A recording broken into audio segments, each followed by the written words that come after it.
Près de 9 citoyens croates sur 10 considèrent la Chine comme un pays ami et quasiment le même nombre voudraient voir davantage d'investissements chinois en Croatie. Tels sont les résultats d'un récent sondage mené ici, dans le pays. Voyons par nous-mêmes dans la capitale de Zagreb. Je peux dire que les investissements venant de Chine, en tant qu'économie mondiale majeure, sont les bienvenus en Croatie.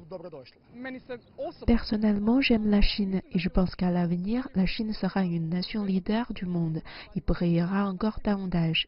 Donc il est bon d'avoir la Chine comme amie. Ces photos datent de l'été dernier quand des officiers de police chinois sont venus grossir les rangs de leurs homologues croates pour patrouiller dans les rues de plusieurs sites touristiques ici. Ce fut une initiative de la police croate pour renforcer les relations avec leurs collègues chinois et aussi permettre aux touristes chinois de se sentir plus en sécurité.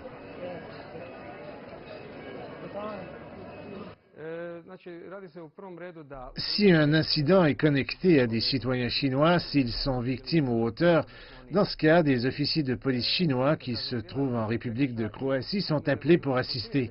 Ils sont le pont entre ces citoyens chinois et notre police. Ce ne sont pas que la police et les touristes qui établissent des ponts entre les deux nations. Il y a également une croissance rapide du nombre de projets conjoints.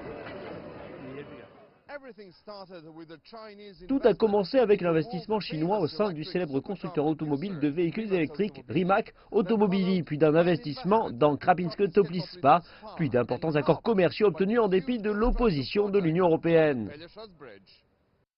Et voici la dernière acquisition chinoise en Croatie, le petit port de Zadar sur la côte adriatique. À la veille de la visite du Premier ministre chinois Li Keqiang en Croatie, les attentes sont élevées quant à l'obtention de nouveaux accords commerciaux et d'investissement, et ce, toujours malgré une certaine opposition de voisins européens.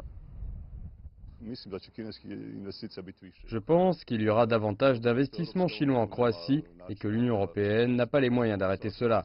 Ils tenteront de faire quelque chose en changeant les lois pour équilibrer le déficit commercial avec la Chine.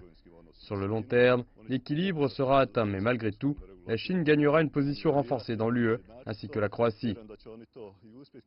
Le Premier ministre chinois Li Keqiang est arrivé à Zagreb dans la soirée du 9 avril et débute ainsi sa visite officielle en Croatie. Il participera plus tard à la réunion 16+1 par la ville médiévale côtière de Dubrovnik.